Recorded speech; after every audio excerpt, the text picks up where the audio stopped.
యేసు లోక రక్షకుడు, యేసు పాప విమోచకుడు, యేసు లోక రక్షకుడు, యేసు పాప విమోచకుడు. ఎంత ఘోర పాపినైనను ఎంచక మరి క్షమించును.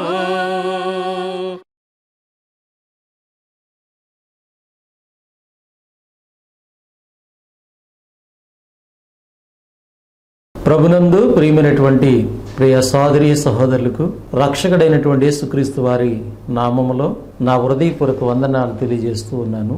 దేవుని యొక్క మహాదయను బట్టి, కృపను బట్టి, ఆత్మీయ జీవితమైనటువంటి ఈ కార్యక్రమాల ద్వారా దేవుని గురించినటువంటి సంగతులు మనం వినుటకు, నేర్చుకున్నట్టుకు దేవుడు మనల్ని ప్రేమించి మా స్థానిక సంఘం ద్వారా నాకు అనుగ్రహిస్తున్నటువంటి సమయాన్ని బట్టి దేవునికి నేను ముందుగా కృతజ్ఞతాస్తుతులు, స్తోత్రాలు చెల్లిస్తూ ఉన్నాను. ప్రభునందు ప్రియమైనటువంటి వారులారా, ఆత్మీయ జీవితమైనటువంటి ఈ కార్యక్రమాలు మీ ఆత్మల రక్షణ కొరకు, ఆత్మీయ అభివృద్ధి కొరకు మేలుకరంగా, ప్రయోజనకరంగా ఉంటున్నాయని మేము ఆశిస్తూ ప్రేమతో ఈ కార్యక్రమాలు మీకు అందిస్తూ ఉన్నాం. సమయంలో దేవుని యొక్క వాక్యం నుండి కొన్ని విషయాలు మనము నేర్చుకుంటూ ప్రయత్నం చేద్దాం. ప్రభునందు ప్రియులారా, దేవుణ్ణి నమ్మినటువంటి పిల్లలుగా లేదా నమ్మాలనేటువంటి ఆశతో ఉన్నటువంటి వారుగా దేవుని గురించి కొన్ని విషయాలు మనం ఆలోచన చేయవలసిన వారు ఉన్నాం. దేవుని నమ్మినటువంటి పిల్లలు జీవితాల్లో కొన్ని సమస్యలు, ఆటంకాలు, ఇబ్బందులు ఎదురవుతున్నప్పుడు వారు దేవుడు మమ్మల్ని పట్టించుకోవట్లేదు, దేవుడు మమ్మల్ని కాపాడట్లేదు, దేవుడు మాకు సహాయం చేయట్లేదు అనేటువంటి ఆలోచనతో ఉంటూ ఉంటారు. వాస్తవంగా దేవుడు తనను నమ్మినటువంటి బిడ్డలను విడిచిపెట్టేవాడు కాడు అనేటువంటి విషయాన్ని దేవుడు తన గ్రంథములో భక్తుల ద్వారా మనకి అనేకమైన సంగతులు దేవుడు వ్రాయించాడు. వ్రాయబడినటువంటి సంగతుల్లో ఉన్నటువంటి సత్యాన్ని మనం అర్థం చేసుకోకుండా దేవుణ్ణి అపార్థం చేసుకుంటూ ఉంటాం. కనుక ఈ ప్రత్యేకింపబడినటువంటి సమయంలో నేను దేవునికి నిర్దోషిగా కనబడుతున్నానా అనేటువంటి మాటను గురించి మీకు తెలియజేయాలని ఆశపడుతూ ఉన్నాను. ప్రపంచం మొత్తాన్ని పరిపాలించినటువంటి 4 రాజ్యాలు చరిత్రలో మనం చూస్తాము. బబులోను సామ్రాజ్యము, మాదీ పార్సికల సామ్రాజ్యము, గ్రీకు సామ్రాజ్యము, రోమా సామ్రాజ్యం. మాదీ పార్సికుల రాజ్యంలో పరిపాలించినటువంటి ఒక రాజు, దర్యావేసు రాజు పరిపాలన కాలంలో దానియేలు ఉన్నారు. ఆ దానియేలు జీవితంలో జరిగినటువంటి ఒక సంఘటనను బట్టి ఒక మాటను మనం ఈ సమయంలో జ్ఞాపకం చేసుకుందాం. దానియేలుని అక్కడ ఉన్నటువంటి కొంతమంది అధికారులు దానియేలు మీద ఒక నేరం మోపి, ఏంటా నేరం అంటే 30 రోజులు ఎవరు కూడా ఏ దేవుణ్ణి ప్రార్థించకూడదు, కేవలము రాజుగారిని మాత్రమే ప్రార్థించాలి.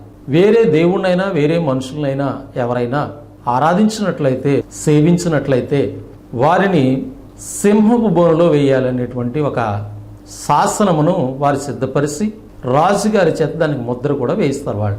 అయితే ఈ సమయంలో దానియేలు దేవుణ్ణి ప్రార్థించటాన్ని బట్టి ఆయన మీద నేరం మోపి రాజు ద్వారా ఆ యొక్క శాసనాన్ని జరిగించేటట్టు చేస్తారు. కనుక దానియేలు గారిని తీసుకెళ్లి సింహాల బోనులో వేయటం జరిగింది. అయితే రాజు దానియేలు పట్ల చాలా ప్రేమ కలిగి ఉండి ఆ వేయబడినటువంటి, అంటే దానియేలు గారు సింహపు బోనులో వేయబడినటువంటి ఆ రాత్రి అంతా కూడా ఆయన నిద్రపోకుండా ఉపవాసం ఉండి చాలా వేదన చెందుతాడు. ఆయన మనసులో ఏమనుకున్నాడంటే దానియేలు గారు నమ్ముకున్నటువంటి దేవుడే ఆయన కాపాడుతాడు అనేటువంటి ఆలోచనతో కూడా రాజు ఉన్నాడు. తెల్లవారుగానే ఆ సింహం యొక్క బోను దగ్గరికి వచ్చి ఆయన దానియేలుని పిలిచి, నువ్వు నమ్ముకున్న దేవుడు, నువ్వు ఆరాధిస్తున్న దేవుడు నిన్ను కాపాడా నాయనా అని అడుగుతాడు. ఈ సందర్భంలో దానియేలు మాట్లాడినటువంటి ఒక మాటని మనము జ్ఞాపకం చేసుకుంటూ ఉన్నాం. దానియేలు గ్రంథము 6వ అధ్యాయము 22వ వచన భాగంలో, నేను నా దేవుని దృష్టికి నిర్దోషిగా కనపడి తిని. ప్రభునందు ప్రియమైనటువంటి వారులారా, ఆలోచన చేయండి. నేను నా దేవుని దృష్టికి నిర్దోషిగా కనబడి తిని గనుక దూతను పంపించి సింహముల నాకు ఏ హాని చేయకుండా వాటి నోళ్ళు మోయించెను. ప్రభునందు ప్రియులారా, దానియేలుని సింహాలకి ఆహారంగా వేయాలని ఆనాటి అధిపతులు చేస్తున్నటువంటి ఆ ప్రయత్నంలో మరి దానియేలు మాట్లాడుతూ ఉన్నాడు, రాజుగారితో చెప్తూ ఉన్నాడు, నేను నా దేవుని దృష్టికి నిర్దోషిగా నేను కనపడ్డాను గనుక నా దేవుడు తన దూతను పంపించి ఆ సింహముల యొక్క బారి నుండి, అనగా సింహం నోట నుండి దేవుడు నన్ను తప్పించాడు, వాటి యొక్క నోళ్లను ఆయన మోయించాడని చెప్పబడుతుంది మాట. ఇక్కడ మనం నేర్చుకున్నటువంటి వాక్య భాగము, నేను నా దేవుని దృష్టికి నిర్దోషిగా కనపడ్డానని దానియేలు తెలియజేస్తూ ఉన్నాడు. అదే రీతిగా దానియేలు తెలియజేస్తున్నటువంటి ఈ మాటను బట్టి మనము దేవునికి నిర్దోషిగా కనపడుతున్నామా? దేవుని దృష్టికి నిర్దోషిగా కనపడినట్లయితే దేవుడు తన పిల్లల్ని విడువడు, ఎడబాయడు, వారెన్నటికీ కూడా కాపాడబడతారనేటువంటి సత్యాన్ని దేవుని వాక్యం మనకి జ్ఞాపకం చేస్తుంది. కనుక దానియేలు యొక్క జీవితంలో కొన్ని విషయాలు మనం నేర్చుకుందాం. దానియేలు దేవుని దృష్టికి నిర్దోషిగా కనపడితే దేవుడు సింహం నోట నుండి ఆయన కాపాడాడు. దానియేలు ఏ విధంగా దేవుని దృష్టిలో నిర్దోషిగా ఉన్నాడు అనేటువంటిది మనం ఆలోచన చేసినప్పుడు దానియేలు జీవితం నుంచి ప్రాముఖ్యంగా 3 సంగతులు మనము నేర్చుకోవచ్చు. ఎట్లా దేవుని దృష్టిలో ఆయన నిర్దోషిగా ఉన్నాడు అనేటువంటిది మనం ఆలోచన చేస్తే, దానియేలు యవనస్తుడిగా ఉన్నప్పటి నుంచి కూడా ఆయన దేవుని పట్ల గొప్ప ఆలోచన కలిగినటువంటి వాడిగా మనం చూస్తూ ఉన్నాం. ఏమిటి ఆయన జీవితంలో మనకు కనపడేటువంటి ప్రత్యేకత ఏంటంటే, ఆయన పరిశుద్ధత కలిగినటువంటి వాడిగా దానియేలు జీవితాన్ని మనం చూస్తాం. అంటే దేవుని దృష్టిలో మనం నిర్దోషులుగా కనపడాలంటే, నిర్దోషులుగా కనపడితే దేవుడు మనల్ని కాపాడుతాడు. నిర్దోషిగా కనబడాలంటే మొదటగా దానియేలు గారి యొక్క జీవితం మనకు తెలియజేస్తుంది. దానియేలు పరిశుద్ధత కలిగినటువంటి జీవితం కలిగిన వాడు. మొదటి అధ్యాయము దానియేలు గ్రంథములో 8వ వాక్య భాగములో ఈ సత్యాన్ని గ్రంథంలో దేవుడు వ్రాయించారు. బబులోను రాజ్యానికి వెళ్ళు బానిసలుగా తీసుకురాబడ్డారు. ఆ వచ్చినటువంటి యూదుల్లో నుంచి మంచి జ్ఞానము, వివేకము, తెలివైనటువంటి వారిని తన సన్నిధిలో ఆ యొక్క రాజ్యములో అధిపతులుగా నియమించుకోవాలని బబులోను పరిపాలించిన రాజు నెబుకద్నెజరు ఆలోచన చేసి ఈ యవనస్తులోంచి 4 తీసుకోవడం జరిగింది. దాంట్లో దానియేలు యొక్క స్నేహితులు 3, మరి దానియేలు అతని స్నేహితులు 3 కూడా ఆ యొక్క సంస్థానములో పనికొచ్చే వారిగా ఉండటానికి రాజుగారు వాళ్ళని ఒక అధిపతికి అప్పగించి, రాజు ఏ ఆహారాలు అయితే తింటున్నాడో, ఏ పానీయం అయితే చేస్తున్నాడో అవి ఇచ్చి వాళ్ళని పోషించి వాళ్ళని మంచివారుగా మంచి విద్యను నేర్పించి తన ఎదుటి నిలబెట్టాలని రాజుగారు ఆజ్ఞ ఇచ్చారు. కాబట్టి అధిపతి వీరికి రాజుగారు తినేటువంటి ఆహారాన్ని, రాజుగారు త్రాగేటువంటి ఆ పానీయాన్ని ఇవ్వబోతున్న సమయంలో దానియేలు గారి యొక్క ఆలోచన ఎలాగుందో మనం ఈ మాటలో గమనిస్తూ ఉన్నాం. 8వ వచన భాగంలో, రాజు భుజించు భోజనమును పానము చేయు ద్రాక్షరసమును పుచ్చుకుని తన్ను అపవిత్రపరుచుకోకూడదని దానియేలు ఉద్దేశించి తాను అపవిత్రుడు కాకుండానట్లు వాటిని పుచ్చుకొనకుండగా సెలవిమ్మని నపుంసకుల అధిపతిని వేడుకొనగా. ప్రభునందు ప్రియులారా, దానియేలు జీవితంలో పరిశుద్ధత అనేటువంటిది ఈ మాటలో మనం గమనిస్తూ ఉన్నాం. అంటే ఆయన ఎంత పరిశుద్ధత జీవితాన్ని కలిగి జీవించడానికి ఆలోచన చేస్తూ ఉన్నాడు. తాను తినేటువంటి ఆహార పదార్థాల ద్వారా కూడా అపవిత్రత తెచ్చుకోకూడదనేటువంటి ఆలోచన కలిగి ఉన్నాడు. వాస్తవంగా రాజుగారు భుజించేటువంటి భోజన పదార్థాలు ఎంత ఉన్నతమైనటువంటిగా ఉంటాయో, ఇక్కడ ప్రపంచం మొత్తాన్ని పరిపాలించినటువంటి మొదటి రాజు బబులోను పరిపాలించిన నెబుకద్నెజరు రాజు యొక్క భోజన పదార్థాలు, అవి తినటం వల్ల నేను అపవిత్రుడైపోతాను అంటే పరిశుద్ధత విషయంలో, తినేటువంటి వాటి విషయంలో కూడా దానియేలు చాలా జ్ఞానాన్ని కలిగి ఉన్నాడు. ఈనాడు చాలామంది పరిశుద్ధత విషయంలో ఆలోచన చేయట్లేదు, తన యొక్క శరీరమును అపవిత్రపరుచుకుంటూ ఉన్నారు. వారు తినేటువంటి పదార్థాలు కూడా పవిత్రతను పోగొడుతున్నాయేమో అనేటువంటిది కూడా ఆలోచన చేయట్లేదు. దేవుడు మనకి ఆజ్ఞాపించినటువంటి వాటిని మనం ఆలోచన చేయాలి. ఈనాడు దేవుని పిల్లలుగా ఏమి తినొచ్చు ఏమి తినకూడదో కొన్ని విషయాలు మనకు ఉన్నాయి. పాత నిబంధనలు అయితే చాలా ఉన్నాయి, కానీ క్రొత్త నిబంధనలో కొన్ని ప్రాముఖ్యమైన మాటలు దేవుడు తెలియజేశాడు. దేవుని పిల్లలు ఈ కార్యాలు చేస్తే అపవిత్రులైపోతారు. వారి హృదయ ఆలోచనలు ఎలాగ ఉండాలో జ్ఞాపకం చేయబడింది. వ్యభిచారము, త్రాగుడు, ఇంకా అనేకమైనటువంటి వాటి వల్ల అపవిత్రులైపోతున్నారు. మీ హృదయంలో వచ్చేటువంటి ఆలోచనలు, తలంపులు అవన్నీ కూడా మిమ్మల్ని అపవిత్రపరుస్తున్నాయి అని దైవ గ్రంథంలో దేవుడు వ్రాయించాడు. ప్రభువైన యేసు ఈ లోకమునకు వచ్చి వాటిని గూర్చి అనేకమైన విషయాలు ఆయన బోధించారు.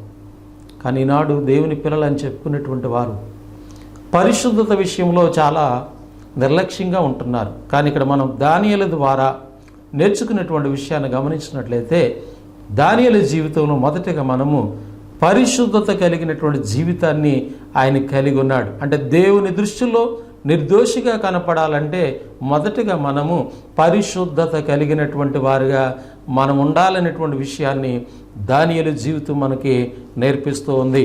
రెండవ సంగతిని మనము ఆలోచన చేస్తున్నట్లయితే దానియేలు తానున్నటువంటి యజమానుని దగ్గర లేదా తన యొక్క జీవితము నమ్మకంగా ఉన్నటువంటి జీవితంగా మనం చూస్తూ ఉంటాం. దానియేలు గ్రంథము 6వ అధ్యాయము మరి మొదటి 2-3 వాక్య భాగాల్ని మనము ఆలోచన చేసినట్లయితే తన రాజ్యమంతట పైన అధిపతులుగా ఉండుటకై 120 మంది అధిపతులను నియమించుటకు దర్యావేషునకు ఇష్టమాయెను. వారిపైన 3 విచారణకర్తలుగా నియమించను. ఆ 3 దానియేలు ప్రాముఖ్యుడు. ఆ దర్యావేషు రాజు తన రాజ్యం అంతటి మీద కార్యాలు చేయటానికి 120 మందిని ఆయన నియమించారు. అందులో 3 ప్రాముఖ్యమైనటువంటి వారు. ఆ 3లో దానియేలు ముఖ్యుడు. అయితే దానియేలు జీవితాన్ని మనం ఇక్కడ చూసినప్పుడు తాను నియమింపబడినటువంటి పనిలో నమ్మకత్వాన్ని కలిగినటువంటి వాడిగా చూస్తూ ఉన్నాం. దేవుని దృష్టిలో పరిశుద్ధత కలిగి ఉండాలి. దేవుని దృష్టిలో నమ్మకమైన వాడిగా ఉండాలి. దేవునికి నమ్మకంగా ఉంటే ఇతరులకు నమ్మకంగా ఉంటాం.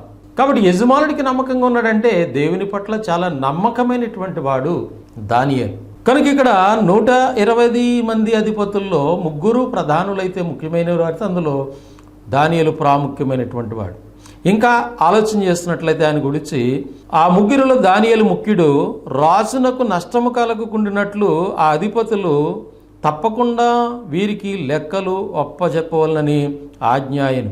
ఈ దానియేలు అతి శ్రేష్టమైన బుద్ధి గలవాడై ప్రధానుల్లోనూ అధిపతుల్లో ప్రఖ్యాతి నొంది ఉండెను గనుక రాజ్యమంతటి మీద అతన్ని నియమింపవలనని రాజు ఉద్దేశించును. అందుక ప్రధానులు, అధిపతులు రాజ్యపాలన విషయంలో దానియేలు మీద ఏదైనా ఒక నింద మోపవలని ఉండి తగిన హేతువు కనిపెట్టుచుండిరి గాని దానియేలు నమ్మకస్తుడై ఏ నేరమైనను తప్పైనను చేయువాడు కాడు. దానియేలులో తప్పైనను లోపమైనను కనుగొనలేకపోయిరి. దానియేలును పరిశీలిస్తున్నారు ఆ 120 మంది అధిపతులు.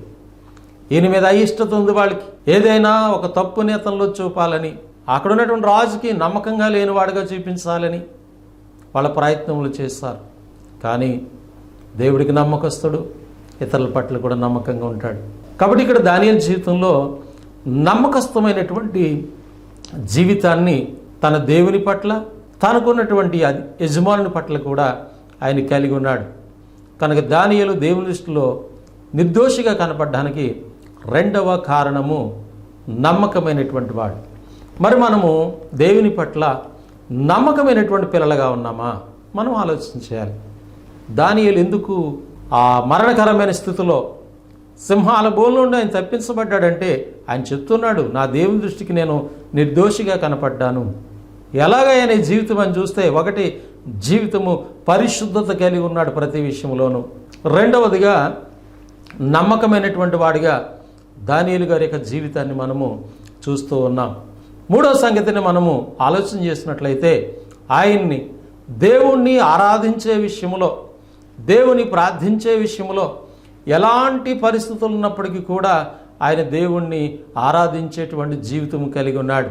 దానియేలు గ్రంథము 6వ అధ్యాయం 10వ వచన భాగంలో ఆ రాజ్యములు ఎవరైనా 30 రోజులు రాజుగారిని కాకుండా వేరే వ్యక్తుల్ని, వేరే దేవుని ప్రార్థించున్నట్లయితే సింహాల భూమిలో వేయబడతారనేటువంటి ఒక చట్టము శాసనము చేయబడి ఉండగా, అట్టి సంగతి రాజ్యంలో ఉన్నదని తెలిసినప్పటికీ కూడా, ఆ రాజ్యంలో ఒక ప్రధానమైనటువంటి వ్యక్తిగా ఉన్నప్పటికీ కూడా తన దేవుని విషయంలో ఎలాంటి పరిస్థితులకి భయపడినటువంటి వాడు, తన ప్రాణం పోతుందన్నప్పటికీ కూడా ఏ విధమైన భయం లేకుండా తన దేవుణ్ణి దినమునకు 3 సార్లు ప్రార్థించి దేవుని స్తుతించేటువంటి, ఆరాధించేటువంటి స్థితి కలిగినటువంటి వాడిగా దానియేలు జీవితాన్ని మనం చూస్తూ ఉన్నాం.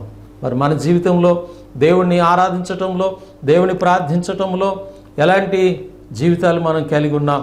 నువ్వు దేవుణ్ణి ఆరాధిస్తే, దేవుని ప్రార్థిస్తే సింహాల భూమిలో వేస్తారనేటువంటి ఒక చట్టము తన కళ్ళ ముందు కనపడుతున్నప్పటికీ కూడా దేవుణ్ణి ఆరాధించే విషయంలో ఎలాంటి పరిస్థితులకి భయపడినటువంటి వాడు దానియేలు.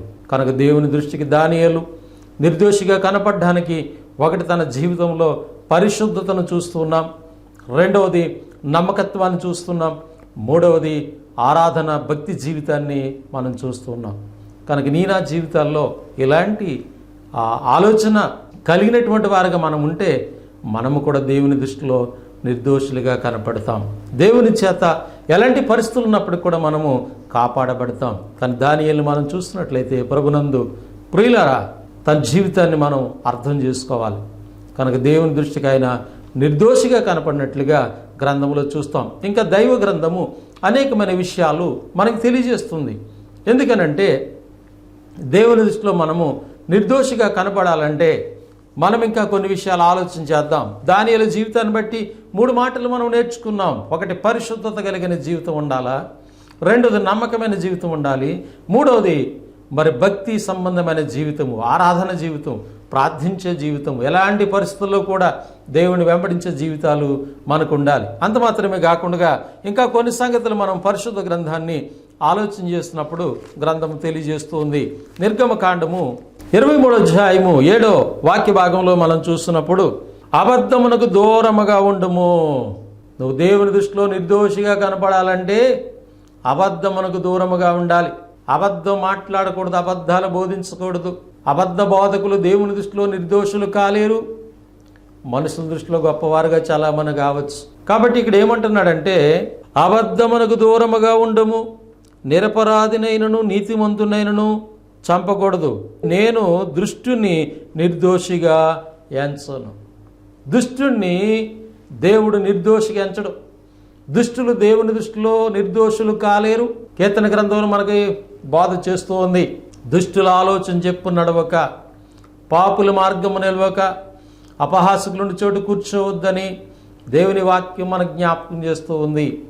కనుక ప్రభునందు ప్రియులారా, 4వ మాటగా మనం చూస్తున్నాం, దేవుని దృష్టికి నిర్దోషిగా కనపడాలంటే అబద్ధమునకు దూరముగా ఉండాలి, దుష్ట కార్యములకు దూరముగా ఉండాలి.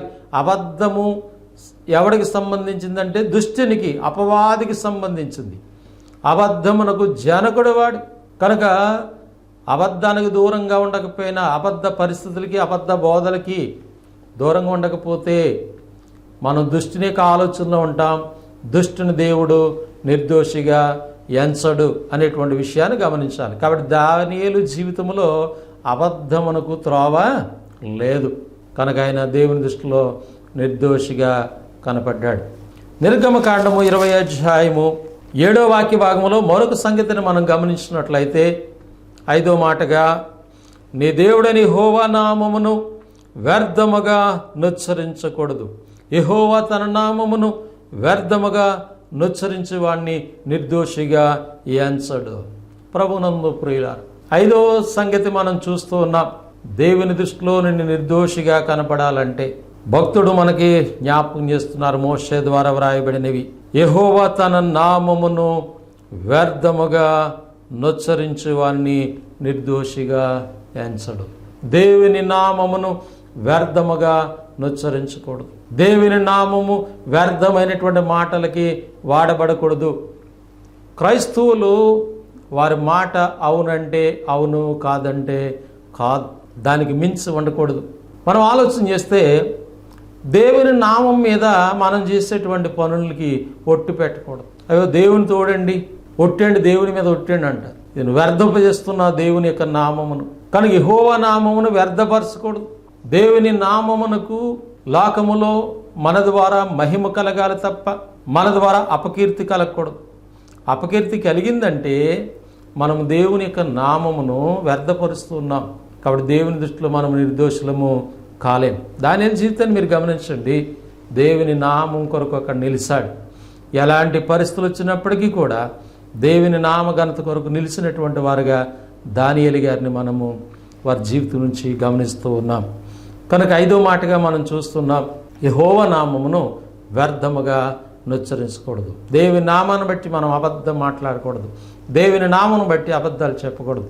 కాబట్టి ఈనాడు క్రొత్త నిబంధనలో యేసుక్రీస్తు వారి యొక్క నామము అనేటువంటిది మనకు అనుగ్రహించబడింది. ఆ నామమును మరి మనం వ్యర్థం చేస్తూ ఉన్నామా? ఆ నామమును సంఘానికి లేకుండా తీసేస్తూ ఉన్నామా? ఆలోచన చేయండి. సంఘమునకు శిరసగా క్రీస్తుని దేవుడు నియమించాడని గ్రంథం చెప్తూ ఉంది. ఈ నామమును వ్యర్థపరిచినట్లయితే మనం దేవుని దృష్టిలో నిర్దోషులము కాలేము. దేవుడు నిర్దోషుల్ని విడిచిపెట్టడు, నిర్దోషుల్ని కాపాడుతాడు. దానియేలు గారు చెప్తూ ఉన్నారు, నా దేవుని దృష్టికి నేను నిర్దోషిగా కనపడ్డా. నా దేవుని విషయములో, ఆయన నామ విషయములో, ఆయన బోధ విషయములో నేను నిర్దోషిగా ఉన్నాను. కనుక నిర్దోషిని నన్ను నా దేవుడు విడిచిపెట్టలేదు రాజా అని రాజు గారితో ఆయన చెప్తున్నటువంటి సందర్భాన్ని మనం జ్ఞాపకం చేసుకుంటూ ఉన్నాం. కనుక 5వ సంగతిగా యెహోవా నామమును మనము వ్యర్థపరచకూడదనేటువంటి సత్యాన్ని మనము ఆలోచన చేయాలని దేవుని యొక్క వాక్య భాగాలు మనకి జ్ఞాపకం చేస్తున్నట్లుగా గ్రంథం నుంచి మనము గమనిస్తూ ఉన్నాం. కనుక ప్రభునందు ప్రియమైనటువంటి వాళ్ళారా, ప్రపంచం మొత్తాన్ని పరిపాలించిన రాజుగారితో దానియేలు మాట్లాడిన మాటను మీకు జ్ఞాపకం చేస్తాను. నా దేవుని దృష్టికి నేను నిర్దోషిగా కనపడ్డాను. కాబట్టి ఒక దైవజనుడిగా నేను నా దేవుని దృష్టిలో నేను ఎలా కనపడుతున్నానో నన్ను నేను పరిశీలన చేసి కొన్ని మాటలు మనం చూసాం. కనపడాలంటే దేవుని దృష్టిలో నిర్దోషిగా అటువంటి జీవితాలు కలిగి మనం ఉండాలని దేవుని వాక్యం మనకి జ్ఞాపకం చేస్తోంది. అటువంటి ఆలోచనతో మనం ఉన్నామా లేదా అనేటువంటిది గమనించి దేవునికి ఇష్టమైన బిడ్డలుగా జీవించడానికి మనం ప్రయత్నం చేద్దాం. దేవుడు అట్టి కృపట్టి ప్రేమ మనందరి జీవితంలో దయచేయాలని కోరుతూ మాటలు ముగిస్తూ ఉన్నాను. మీ అందరికీ నా వందనములు.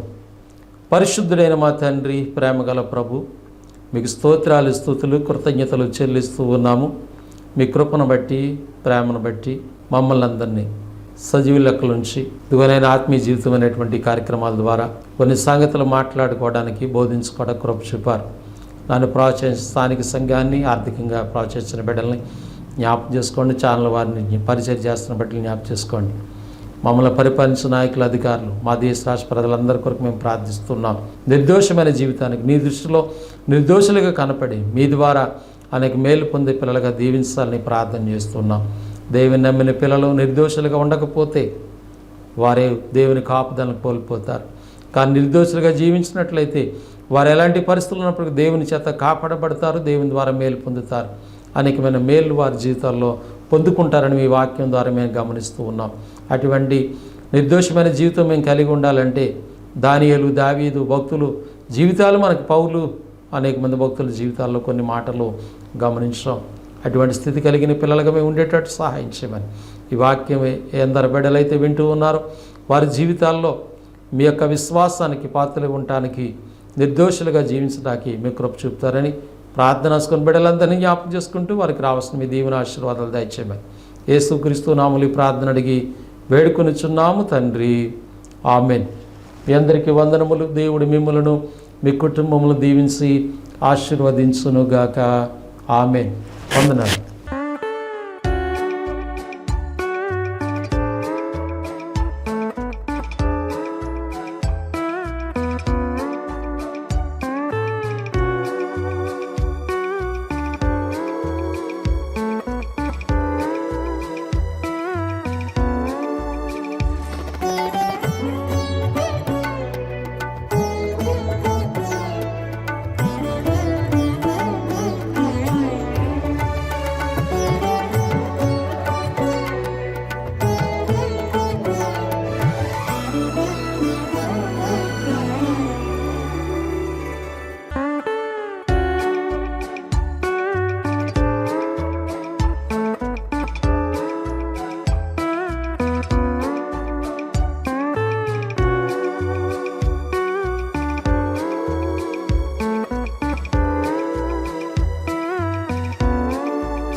రేపేమి సంభవించునో నీకు తెలియదు, నాకు తెలియదు, ఎవరికి నీ తెలియదులే ఏమేమి జరుగనై ఉన్నవో. రేపేమి సంభవించునో నీకు తెలియదు, నాకు తెలియదు, ఎవరికి నీ తెలియదులే ఏమేమి జరుగనై ఉన్నవో. అందుకే నీతి న్యాయములను అనుసరించాలి, అంతటా అందరూ మారు మనసు పొందాలి. అందుకే నీతి న్యాయములను అనుసరించాలి, అంతటా అందరూ మారు మనసు పొందాలి. రేపేమి సంభవించునో నీకు తెలియదు, నాకు తెలియదు, ఎవరికి నీ తెలియదులే ఏమేమి జరుగనై ఉన్నవో. మనము నిన్నటి వారమి మనకేమీ తెలియదు, భూమి మీద మన దినములు నీడవలేనున్నవి. మనము నిన్నటి వారమి మనకేమీ తెలియదు, భూమి మీద మన దినములు నీడవలేనున్నవి. పరుగు మీద పోవు వాని కంటే మన దినములు అవి త్వరగా గతించిపోవుచున్నవి. రేపేమి సంభవించునో నీకు తెలియదు, నాకు తెలియదు, ఎవరికి నీ తెలియదులే ఏమేమి జరుగనై ఉన్నవో. రేపేమి సంభవించునో నీకు తెలియదు, నాకు తెలియదు, ఎవరికి నీ తెలియదులే ఏమేమి జరుగనై ఉన్నవో. అందుకే నీతి న్యాయములను అనుసరించాలి, అంతటా అందరూ మారు మనసు పొందాలి. కొంతసేపు కనబడి అంతలో మాయమైపోవు, ఆవిరి వంటిదిరా ఈ మానవ జీవితము. కొంతసేపు కనబడి అంతలో మాయమైపోవు, ఆవిరి వంటిదిరా ఈ మానవ జీవితము. గడ్డివలే ఎండును, దాని పువ్వును రాలిపోవును, ప్రభు వాక్యము ఎల్లప్పుడూ నిలుచును. రేపేమి సంభవించునో నీకు తెలియదు, నాకు తెలియదు, ఎవరికి నీ తెలియదులే ఏమేమి జరుగనై ఉన్నవో. రేపేమి సంభవించునో నీకు తెలియదు, నాకు తెలియదు, ఎవరికి నీ తెలియదులే ఏమేమి జరుగనై ఉన్నవో. అందుకే నీతి న్యాయములను అనుసరించాలి, అంతటా అందరూ మారు మనసు పొందాలి.